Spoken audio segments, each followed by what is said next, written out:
without further ado, I'd like to welcome Ian Lungold back from his tour of Canada with 70 lectures across the Canadian nation. And he's back in Sedona for his second evening presentation here. And he's got some brilliant information to share with you. So I hope you brought paper, or at least recording device, or your ears. So lend him your ears, and let's give him a warm welcome.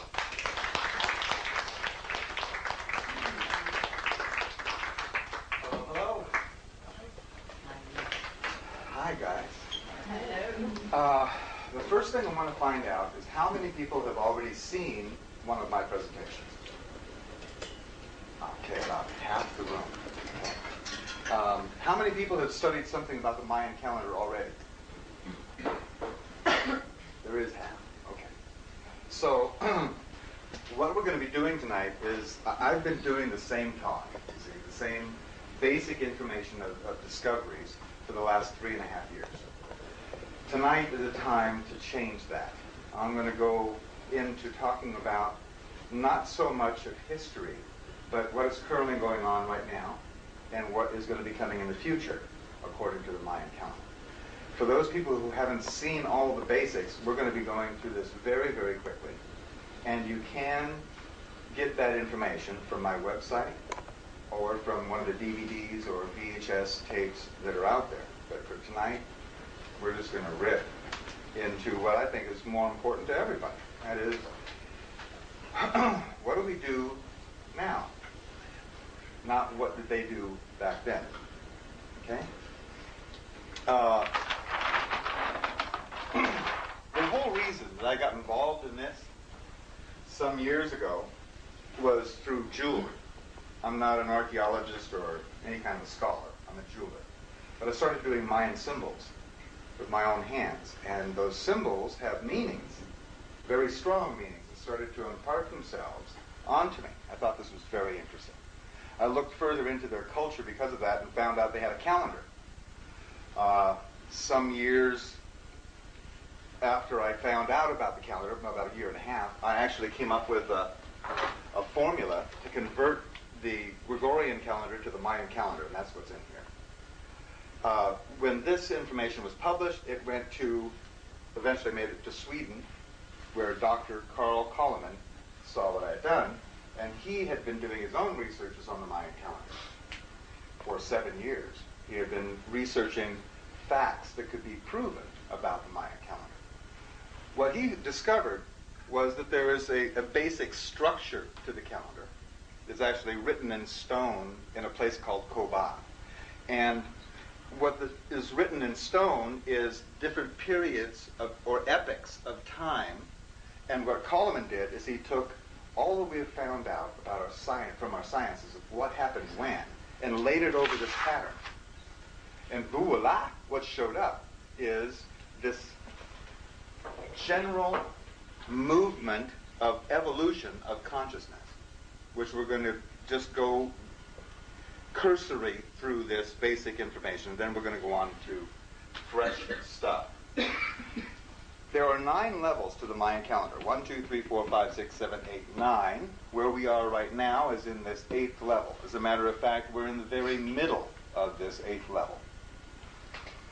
Each of these sections, or different levels of evolution of consciousness, are divided into equal sections of 13 periods of time. This very first section was 16.4 billion years long. That is from the Big Bang forward. And there was a particular kind of consciousness that was being laid down step by step by step by stage, all the way across.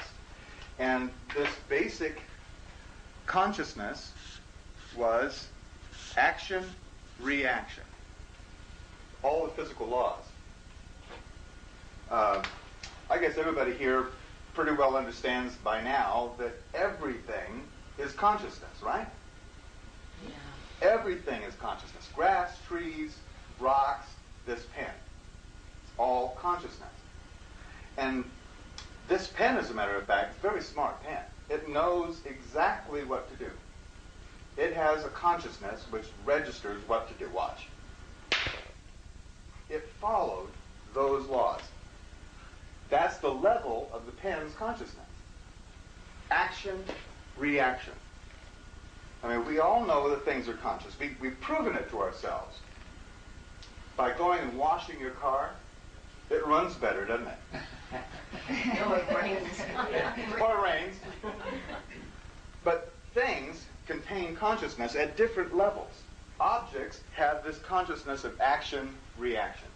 Is that pretty simple? Okay.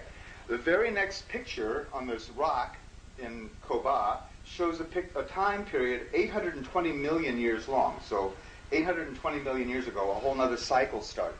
At number one, it started going through this whole process again. This time, building a different kind of consciousness. The consciousness of stimulus response. There's a difference between stimulus response and action reaction, isn't there? The major difference is that there's more consciousness in stimulus response than there is in action reaction. All these laws were laid down, all these steps and stages were taken until way over here, the very last section here. This is when life showed up, the first living cell, 1.26 billion years ago. And ever since then, it has been going through, now, instead of just action-reaction, we have life, animate, that starts to organize into higher and higher levels of life. We end up eventually, over here the last 63.4 million years, with mammals. Started out with multicellular organisms that grew into plants and then into mollusks and fishes and insects and birds and all the way through. By the way, in these books is very detailed information about each one of these steps and stages and how it has all come down on schedule. This is not a random creation. We have free will within it, but we are on a schedule, which is wonderful, as you'll see in a minute. This next stage, 41 million years ago is when it started, and 40 million years ago is when monkeys showed up on this planet. And they were developing a different kind of consciousness, and that is stimulus individual response. Now, down here, life had organized itself into things like nests and swarms and flocks and hives and herds. That's this kind of consciousness, stimulus response. But here, we entered into a whole other kind of consciousness, a familial consciousness. What's the difference between a family and a herd? The recognition of individuals. Now, this is a big difference. Stimulus response, stimulus individual response sounds the same, but it's a huge difference, and you've experienced it. There's times when you felt really good about just being yourself. And then there's other times when you felt like you were part of the herd. Like waiting online at some big sporting event or stuck in traffic. Check your consciousness levels. When you're feeling good about yourself and when you're stuck in traffic. There's a big difference in consciousness. And that whole thing, this whole level, 41 million years of it, helped us to develop better ways to interrelate or intercommunicate. We move up to the tribal cycle, which started 2 million years ago. 2 million years ago was when the first Australopithecus showed up, the first tailless ape.